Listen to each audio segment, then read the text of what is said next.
Tu veux durer plus longtemps au lit? Soyons honnêtes, c'est une des plus grandes préoccupations chez les hommes, même si peu en parlent ouvertement.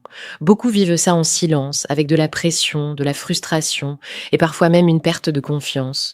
Et pourtant, personne ne t'apprend vraiment comment faire. À l'école, on ne t'explique pas ça.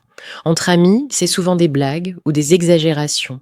Résultat, tu avances sans vraie méthode, avec du stress, de la pression, une peur de mal faire. Et parfois, ça se termine trop vite. Mais aujourd'hui, je vais te donner 6 conseils simples, puissants et surtout efficaces pour reprendre le contrôle. Et non, ce n'est pas ce que tu crois, ce n'est pas une pilule magique ou une astuce miracle. Avant de corriger, il faut comprendre pourquoi ça arrive. Excitation trop rapide, manque de contrôle, stress, stimulation trop intense, mais surtout absence d'entraînement. Oui, durer au lit, ça s'apprend, exactement comme un sport ou une compétence. Si tu ne t'entraînes pas, ton corps va toujours réagir de la même façon, sans évolution. Premier conseil, le contrôle de la respiration. Quand ton excitation monte, ta respiration devient plus rapide, plus courte, et ça accélère automatiquement tout ton corps. C'est un réflexe naturel.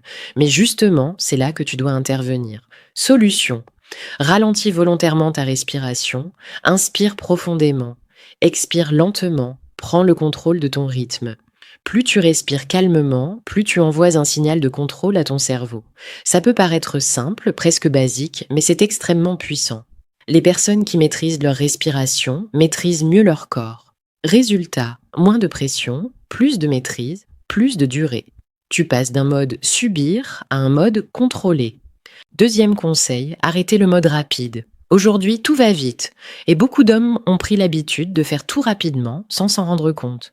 Que ce soit seul ou avec une partenaire, tu conditionnes ton cerveau à chercher le résultat immédiat et ton corps s'adapte à cette habitude. Résultat, il reproduit ce schéma automatiquement. Solution, ralentis volontairement, prends ton temps, varie les rythmes, change les intensités, apprends à savourer le moment au lieu de vouloir finir. Plus tu casses ce réflexe de rapidité, plus tu développes de contrôle. C'est un changement d'habitude qui demande un peu de discipline, mais qui peut totalement transformer ta performance.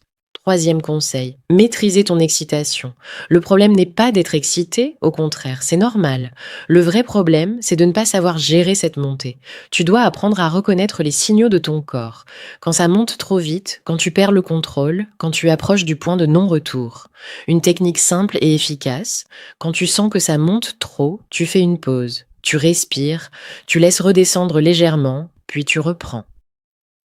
Ce n'est pas un échec, c'est une stratégie, c'est comme un entraînement. Et plus tu répètes ça, plus tu deviens capable de contrôler ton niveau d'excitation sur la durée. Quatrième conseil, le mental. Ton cerveau est l'un des facteurs les plus puissants dans ta performance. Si tu te dis « je vais finir trop vite », tu programmes inconsciemment ton corps à le faire. Le stress, la pression de performance, la peur de mal faire, tout ça joue contre toi.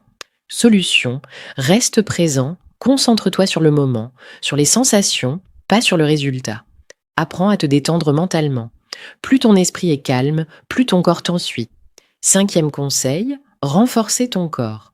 Le sport, l'endurance, le contrôle musculaire et même ta condition physique générale ont un impact direct sur ta performance. Un corps fatigué ou peu entraîné aura moins de contrôle. À l'inverse, un corps actif, énergique et discipliné va mieux répondre et durer plus longtemps. Sixième conseil, changer complètement ton approche. Arrête de te focaliser uniquement sur tenir longtemps.